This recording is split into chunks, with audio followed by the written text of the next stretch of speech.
Welcome to today's class. This is for the month of April 2022. And today we're going to focus on bringing your human to work. This is part of Bounce Back Generation at Work.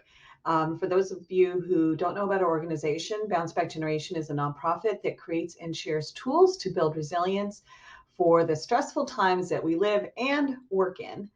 And I'm Jennifer Dillon. I'm going to introduce myself and Shankel McNeil. Shankel is our program manager. She's a youth educator, project supervisor, poet, musician, and artist. And she certainly brings her full human to work.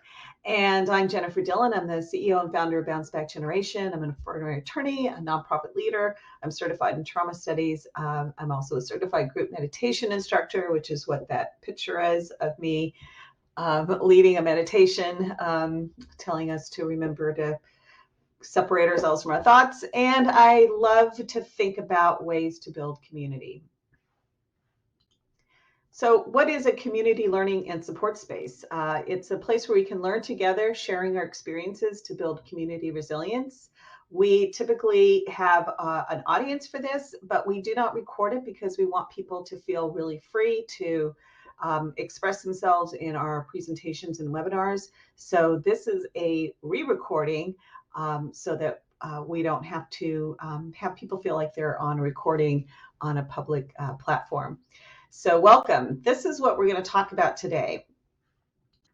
What makes us human? Think about the aspects that you consider to be uniquely human. And on our previous presentations with our live audience, we came up with a lot of really good ideas. It's creativity, imagination, compassion, our conscience, our emotional needs that we have that are unique. And we can look at the animal kingdom and say, well, they have some of these things, and that's true. But we have a unique component of a lot of these things on overdrive. We have lots of needs as human beings in order to feel stable and safe and process the things that come at us. So why is that important? Well, we are affected by stress and trauma. Past stress and trauma, present stress and trauma have an effect on us. And so we have some human needs regarding how we're going to manage our stress and trauma and heal from it or prevent it from happening to us. This is particularly important right now when we are coming on to hopefully the tail end of a worldwide pandemic that has shifted so many things that we are used to, how we go to work, where we go to work, whether our kids are at home or how they're learning, just a whole range of things. And for some of us, we don't want to go back to the way things were. So we're going to talk about what are some of those human needs at work when it's in regards to stress and trauma. Then we're going to define resilience for you. We have a Bounce Back Generation has a different definition of resilience than you might find in a lot of other places. Then we're going to do a brief breathing and body connection exercise that you can join in if you feel like it. And then we're going to talk about our list of basic human needs, which we define as 6 building blocks for resilience. And then we'll talk about how do you implement these things at work. We look for 3 things: ambassadors. We look for shared responsibility. It's not just the worker's responsibility. It's also not management's responsibility or your HR department. It's really about all of us sharing responsibility on making our workplace more amenable to just showing up like a human being. And then we have recipes for change and maintenance. How do you kind of keep that atmosphere going once you've established how to create a more human-centered workplace? So I want to start by just kind of reminding everyone that we're going through a lot right now, right? We almost have like a bullhorn screaming out at us, all these things: racial injustice and COVID and immigration, inflation, wars, human rights abuses, incivility, the refugee crisis, political corruption, all the things that we are observing. And what makes us really unique in this period of time is that 50 years ago, 100 years ago, we did not receive the real-time information that we do now around our what's happening in the world. And so we are compassionate people, most of us, and that's also a trait of being human. We can put ourselves in other people's positions and feel some of the feelings that they might be feeling. All of those impact us, and that is something that can be termed a shared trauma.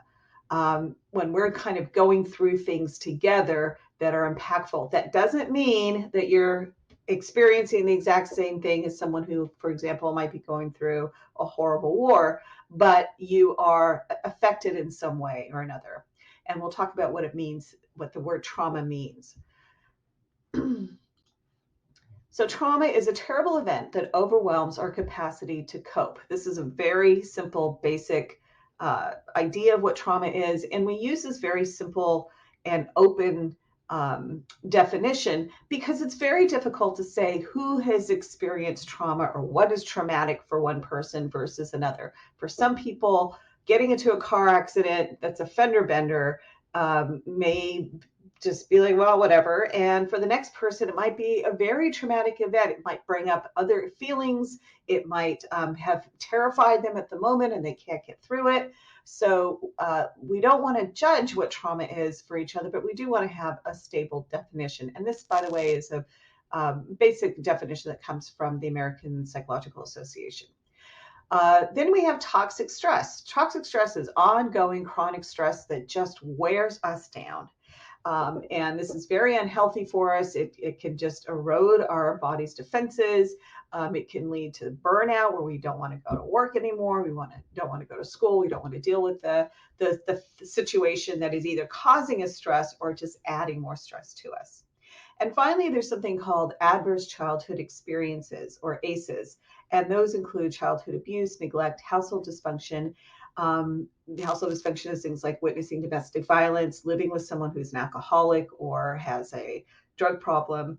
And that can affect our cognitive, behavioral, and physical health and development in childhood that can then bleed out and continue on into adulthood. So that's called ACEs. And there's a lot of good information if you'd like to find out more. There's some very good information online about the Kaiser study, the CDC. Basically, if you type in ACEs into Google, you'll find a lot of really good resources.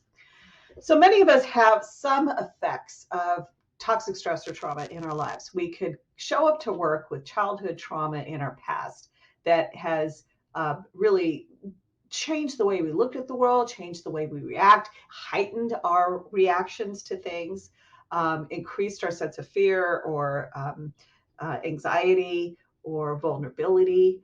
Then we can have individual and shared traumas. So, maybe we all live in an earthquake or a hurricane country kind of situation where we are experiencing or wildfires, things like that are individual shared traumas. And then we can have chronic or toxic stress that is constantly wearing on us.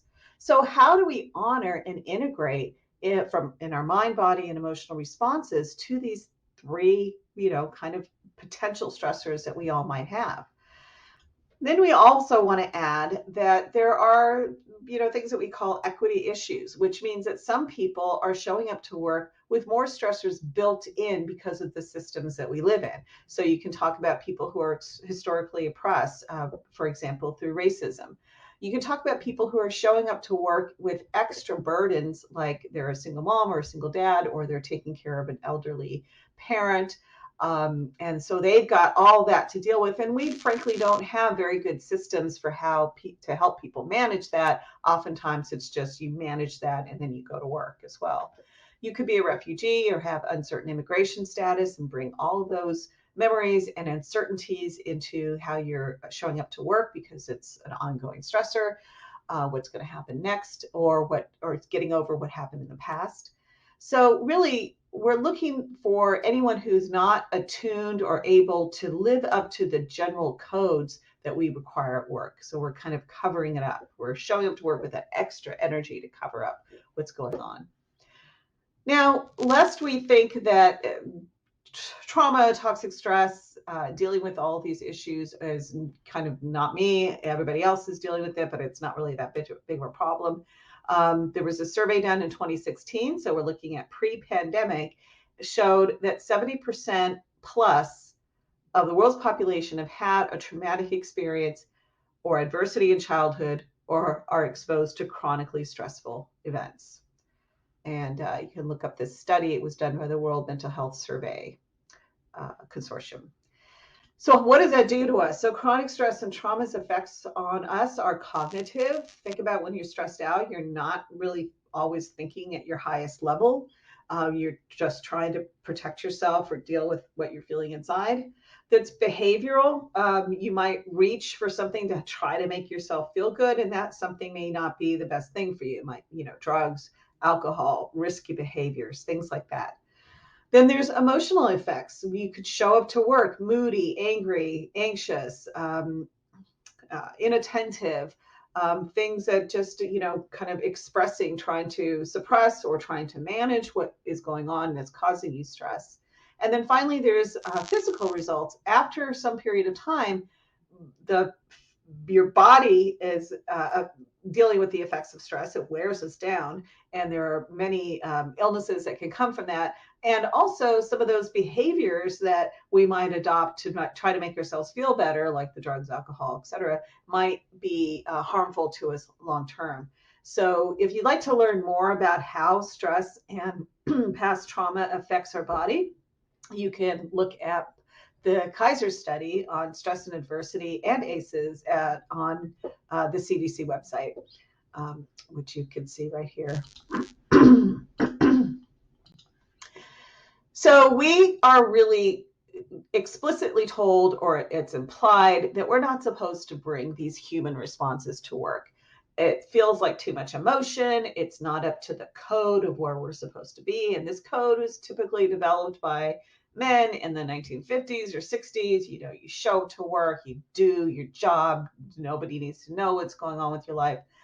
We could try to ignore it or shame it away and pretend like if we do that, it doesn't exist. But we know that people show up to work with stress expressions that come out in different ways if we're not aware of what's going on.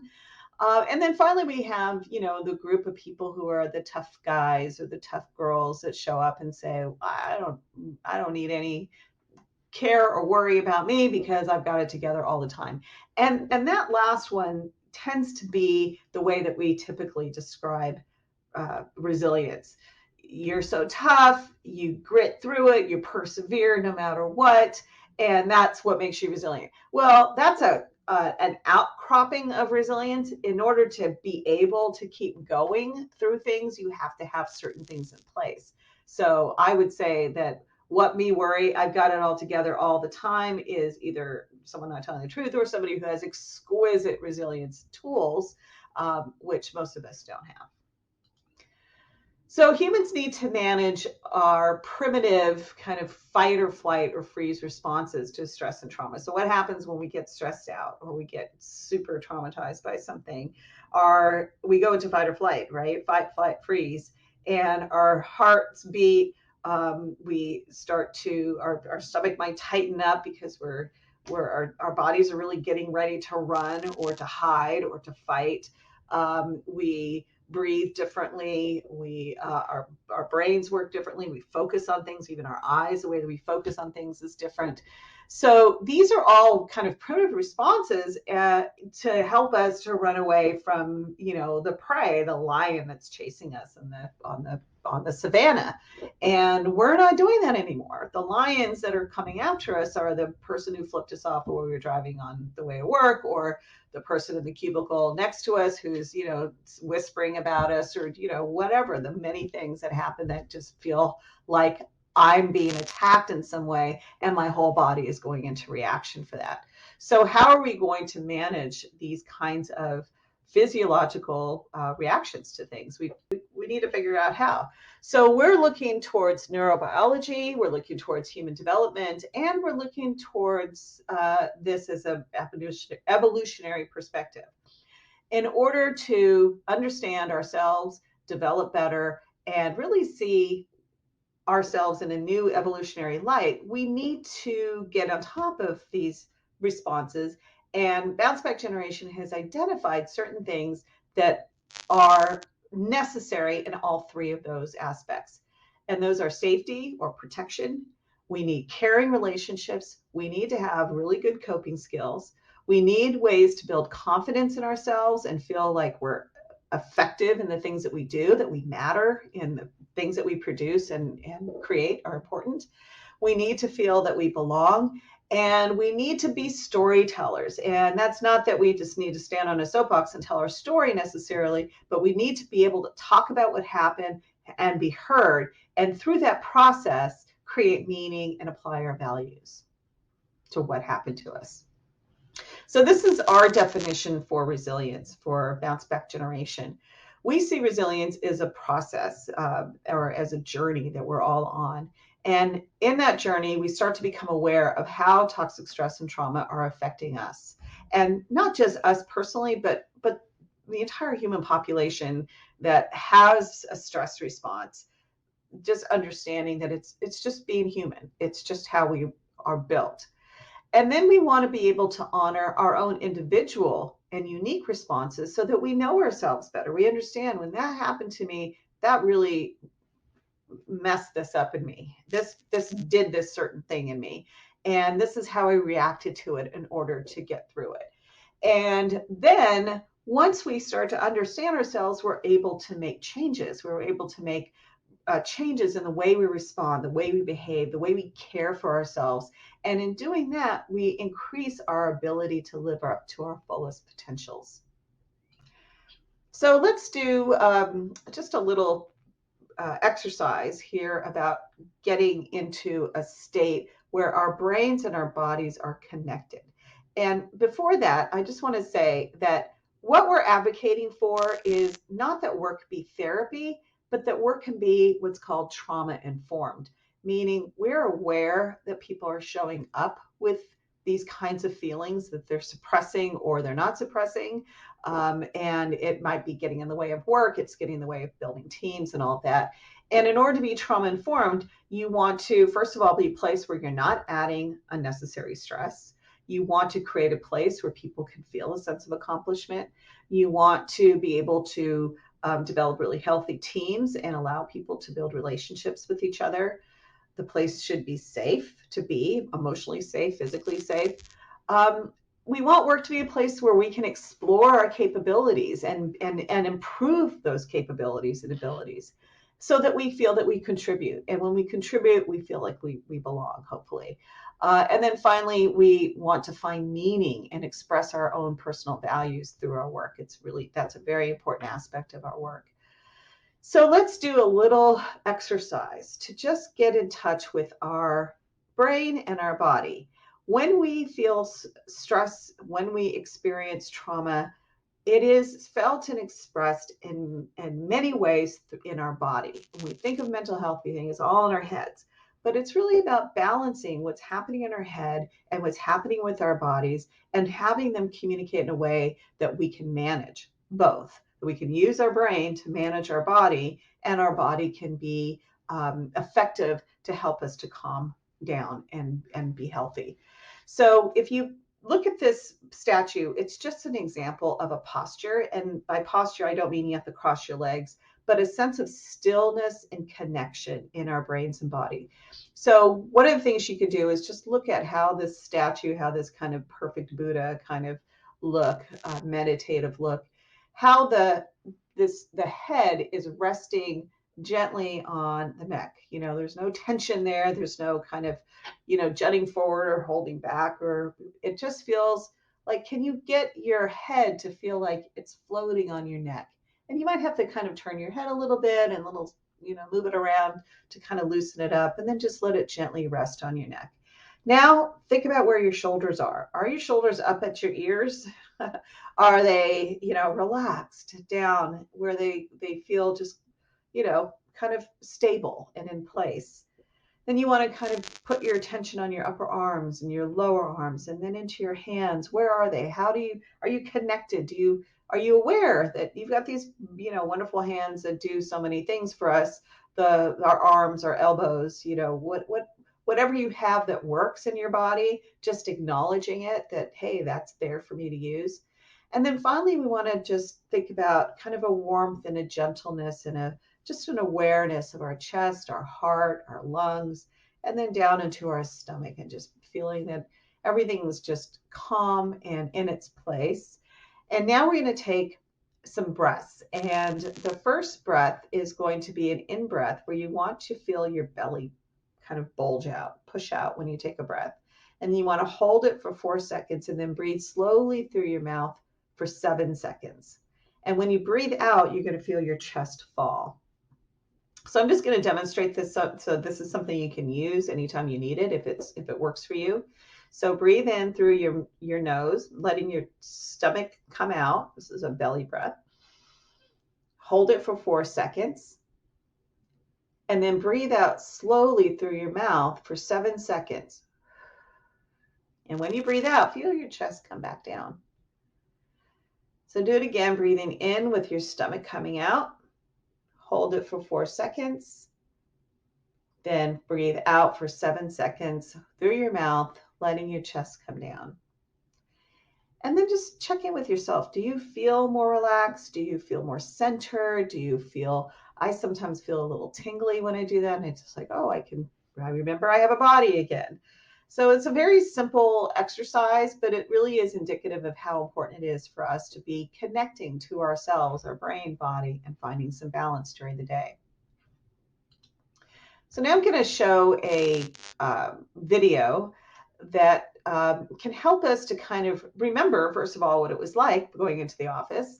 And secondly, thinking about how we show up to work and the way that we have this kind of standard work environment where we're expected to be and act and do things in a certain way.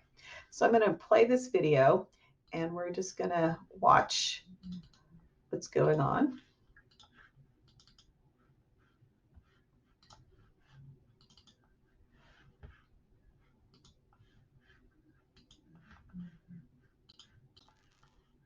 All right, so we have 2 coworkers here. They're chatting. Another coworker comes up and starts talking, and they're having a conversation, maybe about work, maybe not. And then you've got this lady here who's on the phone having a conversation. We've got 2 people back there by the copy machine chatting, and then you have this gentleman, looks like he's walking back to his office. Now, let's take a look at this again and think about it in terms of how we might be feeling stress and not able to kind of convey it because we're at work and we are doing our standard work environment attitude. So maybe these 2 ladies are working together on a project and they're late, and that's their boss, kind of moseying on over saying, hey, where are you on this project? And so they're stressed, but they're smiling. This lady might be receiving a phone call from, her son's school that he's acting out or something. They might be gossiping in the back, and that gentleman may be thinking about leaving because he doesn't like this job anymore. So we can't really tell, right? We don't know. We don't know how people are showing up. We don't know how they're reacting to stress unless they're acting out, which of course we don't want. But we do need to be aware that what you see is not always what you get, and that stress and trauma live in our bodies, and we may not be able to manage them at certain times. And that's something that we want to talk about, and creating the conditions where we can. So stress and past trauma in the workplace has a lot of detrimental effects to business in general. It can short circuit our desires and our goals as individuals and as organizations as a whole. Stress and trauma can interfere with team building. It gets in the way of relationships because people act out or they get triggered by things. They don't know why, or they do know why, but they don't know how to fix it. They don't know how to have good relationships, etc. Or it can cause us to feel burnt out. So here's what we posit. What if workplaces honored success by how much we bring our best human characteristics to work? Those things that make us uniquely human, our creativity, meaning that we find in things, humor, innovation, curiosity, authenticity, our emotions, our imagination, all of the things that that really separate us from machines and make us just this unique thing. We may not be able to calculate as fast as a machine, but we can do things that machines can't, right? Or at least so far, robots and AI, all of that. So conditions at work could support managing both our work and personal stress. It can help us to rebound from shocks and setbacks. It can increase team building and belonging. It can foster innovative thinking and give us some emotional resonance with what we do. And it can create environments that support our humanness, our humanity, instead of further wearing us down and making us feel like we want to quit or not show up very much ourselves. So there are things that we all need to grow and thrive as human beings. So, we think of the Bill of Human Rights. Well, maybe we need a Bill of Human Needs. These are 6 things that we have identified that our brains, bodies, emotions need, and that we can create in our environments, and we can create for and with each other. And they help to balance our brain and body, which in turn helps us to manage those stress reactions that we're having. So let's see how it works. So we look at 3 things. Who are the people, what are the places, and what are the practices, and how can they embody or model the 6 building blocks? So specifically, the 6 building blocks are protection, relationships, coping skills, can do, belonging, and storytelling. So you see these little building blocks each have those words written on them: protection, relationship, storytelling, can do, coping skills, and belonging. So we are not going into a breakout room. So I'm just going to walk through some ideas of how you can apply these building blocks to your work environment. And thinking again that you need people to implement this. You need to think about your environment, what in your environment can be made more amenable to having these building blocks expressed in them. And I'll show you, give you some examples. And then finally, policies, your practices. So do you have HR policies? Do you have ways in which you show up at different meetings? Do you have processes about what to do when someone is having, needs some time off or is having a personal crisis? So people, places, and practices. So the first thing for protection, what are some ideas that you could apply in your workplace to make it more protective?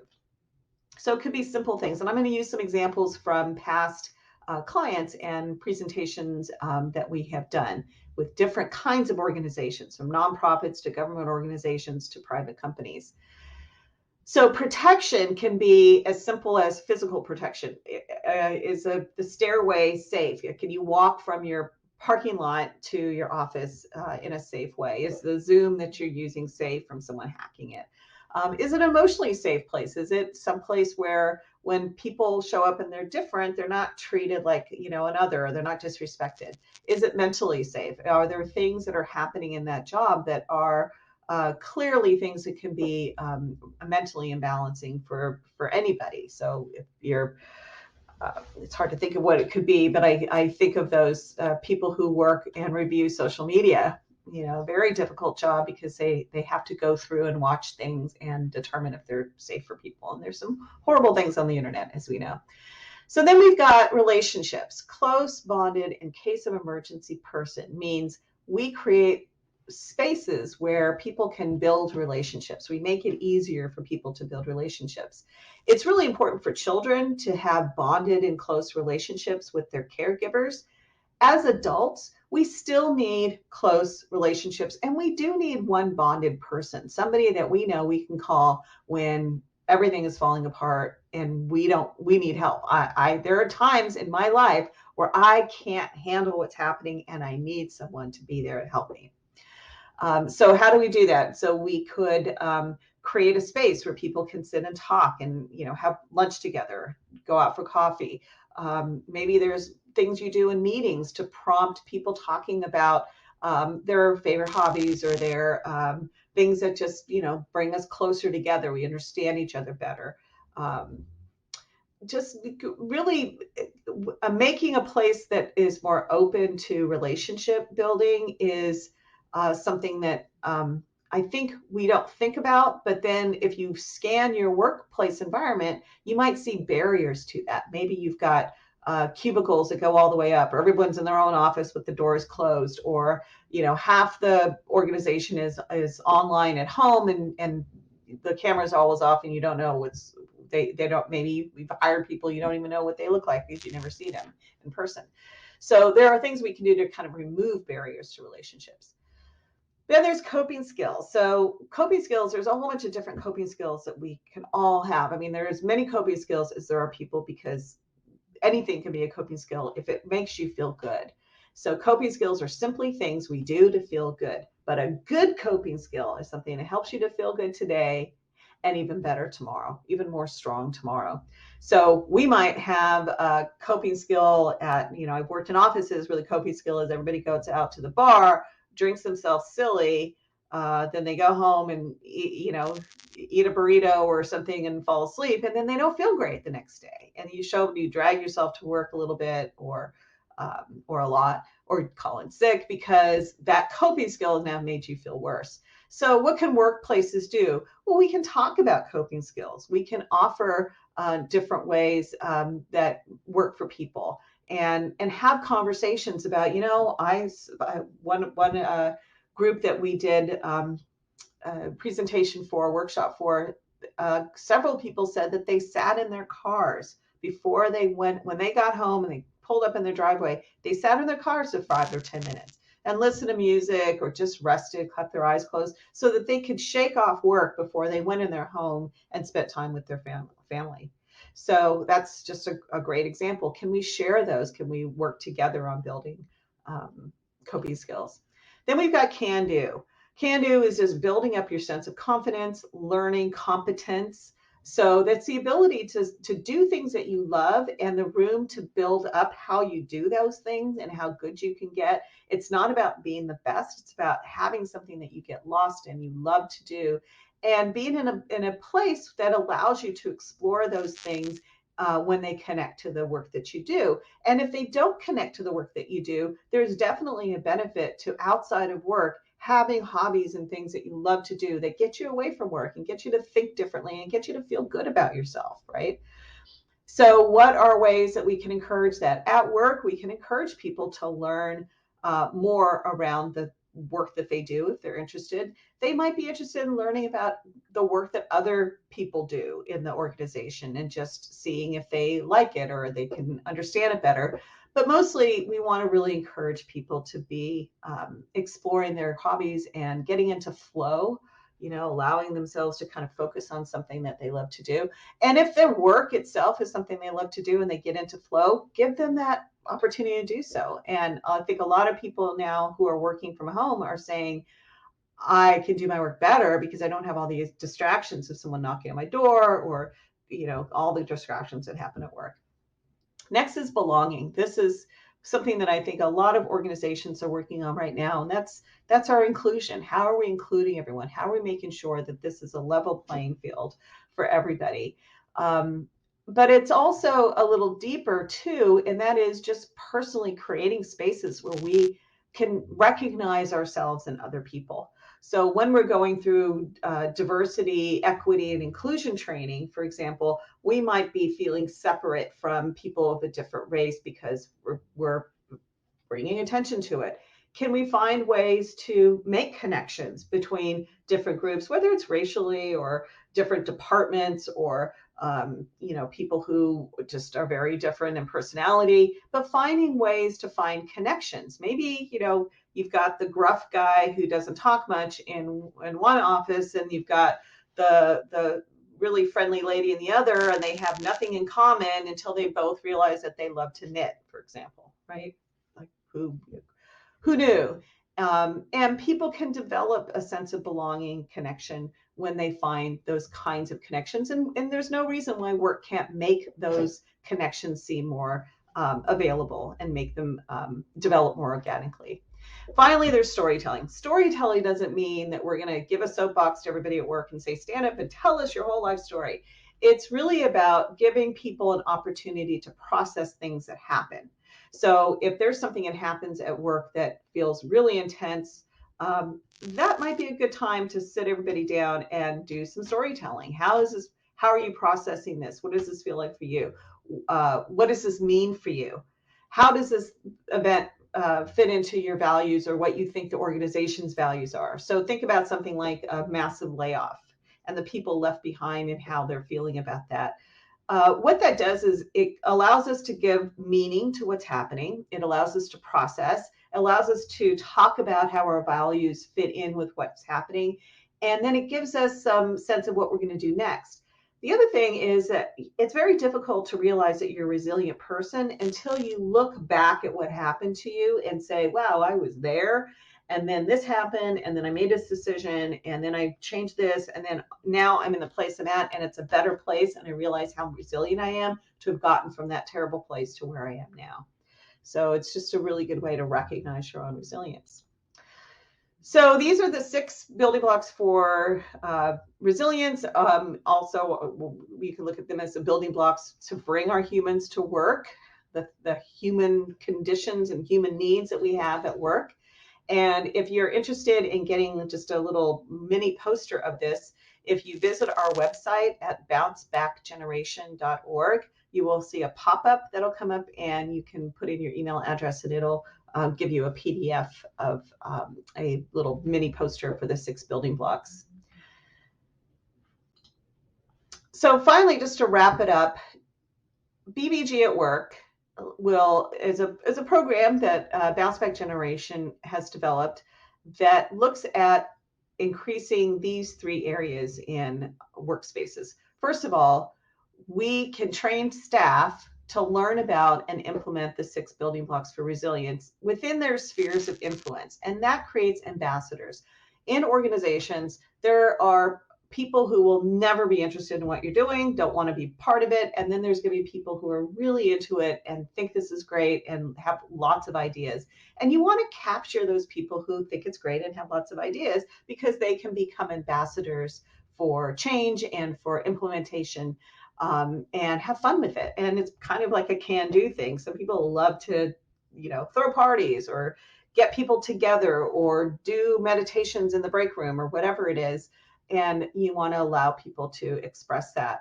And that's stuff that we can teach in a class like this workshop. Then we look at shared responsibility. How do we create systems that can implement the 6 building blocks of resilience so that it is shared? Staff, management, HR, everyone is part of creating this environment through the systems that are put in place. So, for example, one group that we did a presentation to, full-on workshop to, said that one of the divisions, this was a large government organization, one of the divisions, people said they would walk into work and nobody would say hello. That simple thing became just a touch point for everyone, that we have a shared responsibility to say, I want to come in and be able to say good morning, and I want to respond, and let's all agree that we're going to do that. And that made such a difference. That little thing of people just agreeing, we're going to start saying good morning to each other. We're going to say hello, we're going to say goodbye, whatever, made a huge difference in how they felt about that team, how they felt more belonging, etc. So that's an example of a shared responsibility, and accepting that shared responsibility. And then finally, what we call recipes. What are the things that are going to keep you going in this direction, so that you don't go to a workshop and go, this is great, and then 2 months later, no one's doing it.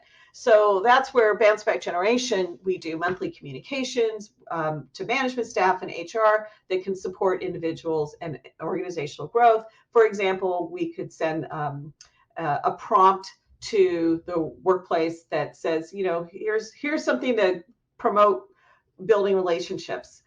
Share with your colleagues how you got your name. What's the story about your name? And getting people to just talk about little things like that. Maybe they need to do a little Slack. Okay, here's my little story about my name.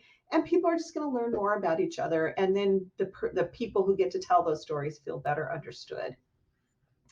So finally, what makes us human is really important to ponder right now in the age of robots and artificial intelligence. Robots are set to replace 40% of jobs in the next 15 years. This is according to Kai-Fu Lee in Fortune magazine, who's an AI expert. That may or may not happen, but I think we're pretty clear that it's going to happen at some level, whether it's 40% or 30% or 60%, we don't know. but it's going to happen. And robots could replace as many as 2 million workers in manufacturing alone by 2025. So becoming more human seems to be a really important thing for us to think about from an evolutionary perspective. If machines can do work so much better than we can, maybe we need to think about the things that we do super well. We can make the machines, we can have the imagination to do it, we can innovate them, we can tell them what to do, but also there's things they can't do in terms of imagination and feeling and love and compassion and all of these wonderful things that make us human, but also make us vulnerable when we experience terrible events that give us a sense of trauma or put stress on our systems. So we have to learn how to manage our stress response in order for us to be able to express our humanity in the most fulfilling way and the way that realizes our highest potentials, so that we're not dragged down by stress and trauma. We can manage it better and hopefully prevent some of the stress and trauma that's affecting so many, from children to racial groups, to anyone who feels like they're an other, to things that cause us to be intolerant of each other. Some of that might be understood better if we understood how our need for safety and our vulnerability as human beings and the need to protect ourselves causes us to go into fight or flight and develop other behaviors that try to keep us safe from fear. This is a much deeper question to ask. It's more of a philosophical question, but it's really something I wanted to leave everyone with. So what makes us human is our sensitivity to trauma, to things that overwhelm us. And understanding ourselves allows us to express those unique traits. So resilience is responding to stress in ways that enhance our humanity and put us in charge. And here's just a little quick bubble of some people talking about what they think being human is. Art is what defines us and makes us human. I feel that science makes us human. I think what makes us human is our choices to tell the truth or not. What makes us human is what we mean to other people and what other people mean to us. One thing that defines us as humans is if we can imagine it, we can do it. And finally, emotions make us human. Denying them makes us beasts. And that's kind of the essence of what we're talking about if we're not managing our stress. So if you'd like to learn more, you can email me directly at jennifer@bouncebackgeneration.org. We have videos and other tools at bbgtv.org that help to explain trauma, toxic stress, resilience, and the 6 building blocks. We're also on YouTube. Our YouTube channel is bbgtv. At Instagram at Bounce Back Generation, Facebook Bounce Back Generation, and LinkedIn Bounce Back Generation. Thank you so much for watching. I hope this was helpful, and please just email me or go on our website and send us your email address, and we'll put you on our mailing list if you'd like to learn more about our class offerings.